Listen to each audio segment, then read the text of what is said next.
کہ آپ اس کی تصدیق علیم خان صاحب سے کر لیں. ٹھیک ہے, چلے آپ علیم خان صاحب کا ہمیں ٹائم لے کے دیں, کیونکہ مسئلہ یہ پولرائزیشن اتنی زیادہ ہو گئی ہے کہ ہم انٹرویو بھی اسی کو دیتے ہیں جس کو ہم پسند کرتے ہیں. ہومیوپیتھک انٹرویو کہتے ہیں عامر رضا صاحب اس کو, ویسے آپس کی بات ہے. اچھا مجھے یہ بتائیں کہ آپ دیکھیں اس میں فروا میری بات مکمل کرنے دیں بیٹے. آپ ٹائم کو بیلنس کریں کیونکہ آپ پروفیشنل کیریئر ہے آپ کا, تو آپ کو آگے جانا ہے. ہم ڈسکشن کر رہے تھے ایک پولیٹیکل پروسیس اور ایک اوورآل آنے والے جو چیلنجز ہیں یا موجودہ چیلنجز سے نکلنے کی ایک اسٹریٹجی.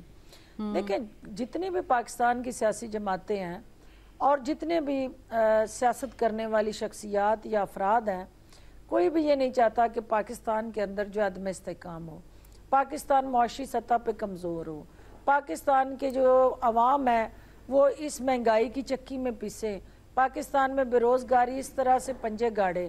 اب اس سب سے نکلنے کا جو طریقہ کار ہے وہ آپ نے ذکر کیا پولرائزیشن کا. اب یہ پولرائزڈ پاکستان جو ہے اس طرح سے آگے نہیں بڑھ سکتا. اب پاکستان کو ایک متحدہ پاکستان کی ضرورت ہے, اور وہ سوچ جو سب کو اکٹھا کرے, وہ سوچ جو سب کو ایک امبریلا کے نیچے لائے. اور آپ نے اگر یہ اس دن سیمینار میں چیف آف آرمی سٹاف کا خطاب سنا تو ایک ہی کہ بھی تیرا نہیں میرا نہیں, ہم سب کا ایک متحد پاکستان جو ہے وہی ہم سب کی ایک فائنل ڈیسٹینیشن اور آخری منزل ہے. ہمیں اس وقت جو چاہیے, جو ہمارے شیخ صاحب بیٹھے ہوئے ہیں یا عامر بھائی ہیں, ہمیں میڈیا کے اندر بھی ایک چیز کو پروموٹ اور سپورٹ کرنے کی ضرورت ہے کہ اس وقت پاکستان کے اندر یہ جو ایک دوسرے کے گریبان پکڑنے والی, جو ایک دوسرے پہ کیچڑ اچھالنے والی, جو ایک دوسرے کے کیڑے نکالنے والی سیاست ہے, اس سے نکل کے پاکستان کے مفاد کی سیاست کی طرف جایا جائے. صحیح بالکل. ہاں ٹھیک ہے, بالکل میڈم آپ کا پوائنٹ آ گیا, بالکل بہترین بات کی آپ نے کی. مجھے بریک کا کہا جا رہا ہے, بریک سے واپس آتے ہیں پھر یہ سے کنٹینیو کرتے ہیں.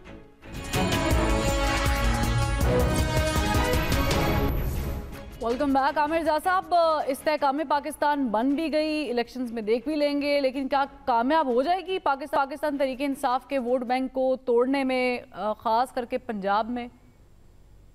دیکھیں جہاں تک یہ تعلق ہے کہ اگر ان کے پاس الیکٹیبلز آ جاتے ہیں تو وہ الیکٹیبلز یقیناً اپنی 8-10-12 سیٹس, وہ ڈیپینڈ کرتے کہ کتنے لوگ آتے ہیں, کتنے خاندان ان کو جوائن کرتے ہیں, اس کے بارے میں بھی کچھ کہا نہیں جا سکتا. لیکن جہاں تک عوامی لہر کا تعلق ہے, آپ فروا یہ سمجھیں کہ پاکستان کی سیاست پرو پی ڈی ایم اور anti P D M vote میں تقسیم ہوئی ہے. تو pro P D M vote تو ان کے پاس ہے, اب anti P D M vote جو ہے وہ پی ٹی آئی کے پاس ہے. اب اس سے وہ ووٹ اگر چھیننا ہے تو پھر یہ جو ان کو اپنا کہتے ہیں نا کہ لائن اور لینتھ بال کی, وہ بدلنی پڑے گی. جب بھی کوئی نئی جماعت بنتی ہے وہ رد کر کے بنتی ہے, وہ کہتی جی ہم اس لیے بن رہے ہیں کہ ہم سمجھتے ہیں کہ یہ بڑی جماعتیں جو ہیں مسائل کا حل پیش نہیں کر پا رہی, اس لیے ہم ایک نئے ایجنڈا نئے پروگرام کے ساتھ آئیں. تو اس چیز کی کمی محسوس ہوئی ہے ان کے اوپننگ اسپیل کے اندر. کہ بعض لوگوں تو یہاں تک, کیونکہ لوگ یہ سننے میں آ رہا تھا کہ جی سیٹ ایڈجسٹمنٹ کی خواہش تھی ان کی, وہ خیر اب وہ چیز نہیں ہونے جا رہی, لیکن لگ یہ رہا تھا کہ فرینڈلی اپوزیشن ہے. اور یہ پی ڈی ایم کی بی ٹیم تو نہیں, کیونکہ بی ٹیم تو ایم کیو ایم ہے اور باپ ہے, یہ سی اے ڈی ٹیم بن سکتی ہے. تو ان کو پہلے تو اپنا پلیس, اپنے کہتے ہیں نا کہ نظریاتی طور پہ آئیڈیولوجیکلی نیریٹو کے حساب سے یہ کرنا ہے کہ جی ان کی پلیسمنٹ کیا ہوتی ہے. اینٹی پی ڈی ایم ہوتی ہے, پرو پی ڈی ایم ہوتی ہے. ابھی جو ڈاکٹر صاحبہ کہہ رہی ہیں کہ جی ملک بڑے نازک صورتحال سے گزر رہا ہے اور اس میں تمام لوگوں کو مل جانا چاہیے, میرے خیال میں ایسا نہیں ہوتا. عوام متحد ہوتے ہیں, عوام ایک ڈائریکشن میں جاتے ہیں, لیکن یہ نہیں ہو سکتا کہ لوٹنے والا اور لوٹنے والا ایک ہو جائے, بدعنوان اور ایماندار ایک ہو جائے, ٹھیک ہے نا, ظالم اور مظلوم ایک ہو جائے. تو وہ تقسیم تو رہتی ہے ہر معاشرے کے اندر, اور اس میں سیاست بھی ہوتی ہے. تو اگر مطلب ہے کہ پی ڈی ایم ہی جیسے ہیں آپ, تو پی ڈی ایم میں شامل ہو جائیں, تو پھر آپ پیپلز پارٹی یا نون لیگ میں ہوں. اگر آپ نے الگ پارٹی بنائی ہے تو آپ نیا نیریٹو لے کر آنا پڑے گا. جی یہ بالکل غلط پرسیو کیا آپ نے عامر بھائی, بالکل غلط پرسیو کیا ہے. اور قطعاً ہمارا مقصد یہ نہیں ہے کہ کسی جگہ بھی نہ ہم پی ڈی ایم کیا بیگیج اٹھانے کے لیے تیار ہیں, نہ کسی بھی طرح سے ہم پی ڈی ایم کی کوئی بی ٹیم ہے, اور نہ ہم کسی جگہ ان کے ساتھ سیٹ ایڈجسٹمنٹ کرنے جا رہے ہیں. ہم ایک انفرادی حیثیت سے ایک اپنی سیپریٹ انڈیپینڈنٹ شناخت کے ساتھ اپنے نشان کے اوپر الیکشن لڑنے جا رہے ہیں. تو یہ کہنا کہ بھئی ابھی ایک نئی جماعت جو ہے وہ کیا سرائیاں, ٹھیک ہے آپ کے ویلڈ پوائنٹ ہے یہ کہ اس طرح سے ہمیں فرنٹ فٹ پہ آ کے ایک اضطراب جو پیدا کرنا چاہیے تھا اور جس طرح سے عوام کو ایک الٹرنیٹیو پارٹی کے طور پہ اپنا ایک آپشن دستیاب کرنا تھا، اس کی بہت ساری ریزنز ہیں، کیونکہ ہم پاکستان کی سیاست کرنے کے لیے میدان میں آئے ہیں۔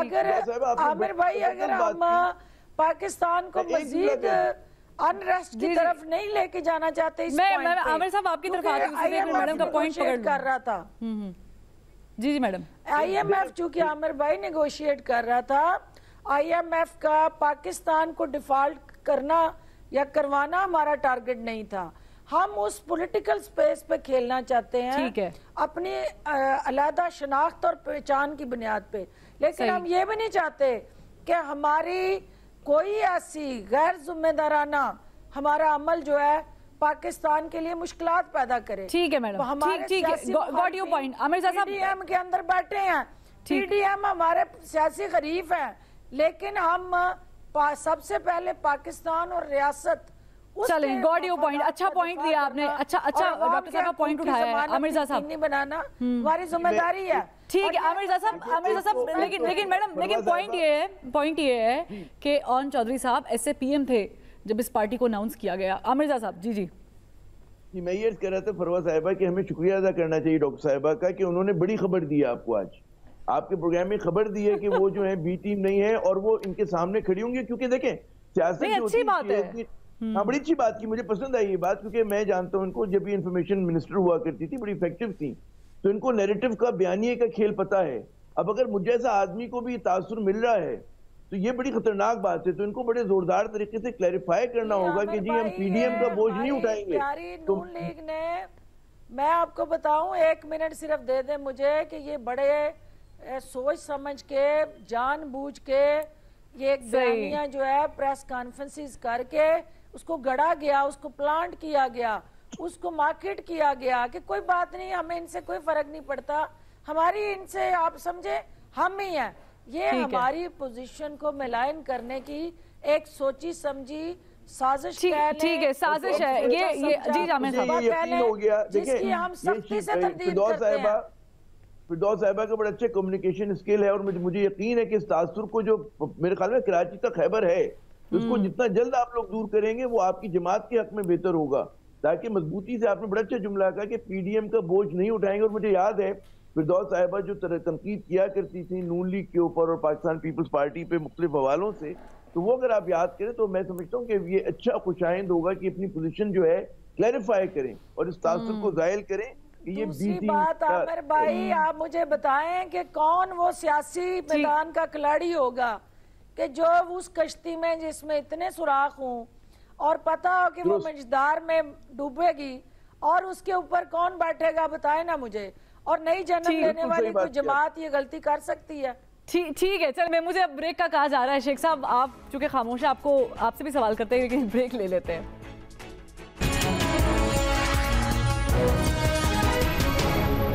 Welcome back. شیخ صاحب فرمائیے گا کہ الیکشن جب بھی ہوں گے، نومبر میں ہوں گے، اکتوبر میں ہوں گے، اللہ نہ کرے اس سے آگے جائے، نواز شریف صاحب ملک میں ہوں گے کہ نہیں ہوں گے؟ کیونکہ یہ خبر بھی عام ہے، ان تسی دی تصدیق کرنی، تردید کرنی ہے کہ مقتدر حلقے نہیں چاہ رہے کہ نواز شریف صاحب واپس آئیں۔ میں فردوس بین اور عامر ضیاء صاحب کی نوک جھوک سے بڑا محظوظ ہو رہا تھا، مجھے آپ نے کہا کہ آپ بات کریں۔ دیکھیے بات یہ ہے کہ جو یہ ٹوٹ پھوٹ ہوئی ہے نا، یہ ساری پی ٹی آئی کی ٹوٹ پھوٹ ہے۔ جو یہ کہتے تھے ہم 2/3 لیں گے، ہم 3/4 لیں گے، یہی کہہ رہے تھے نا، تو ان میں اب شکست و ریخت تو ان میں ہے۔ ہمارے یہاں تو گنجائش نہیں ہے، سب ہمارے پاس آنا چاہتے ہیں، ہمارے پاس گنجائش ہی نہیں ہے، نہ ہم کسی کو اکوموڈیٹ کر سکتے ہیں۔ اور آپ نے دیکھا کہ 3.5 سال کی اپوزیشن میں ہماری کسی پارٹی کا، پی ایم ایل این کا، پیپل پارٹی کا، جے یو آئی کا ایک بندہ بھی نہیں ٹوٹا، بڑی کوشش کی گئی۔ اور یہ اقتدار میں تھے تو ان کے 22 بندے آج بیٹھے ہیں، ان سے ہٹ کے اس وقت نیشنل اسمبلی میں بیٹھے، ان سے اپنے بندے سنبھالے ہی نہیں جا رہے۔ اب جب یہ ٹوٹ پھوٹ ہوئی ہے تو اب ان کو دیکھیں نا، یہ کوئی نہ کہیں تو جانا تھا نا ان کو، وہ ہمارے آنا چاہ رہے ہیں، ہمارے پاس گنجائش نہیں ہے، نہ ہم لے سکتے ہیں ان کو، تو یہ ان کو بیانیہ، مجھے خوشی ہوگی کہ اپنا بیانیہ بنائیں، نئی پارٹی آئی ہے، میں ان کے لیے نیک خواہشات کا اظہار کرتا ہوں، کیونکہ پاکستان میں پارٹیاں ایک ہیلتھی سائن ہے، آپ بنائیں، پارٹیاں آئیں، لیکن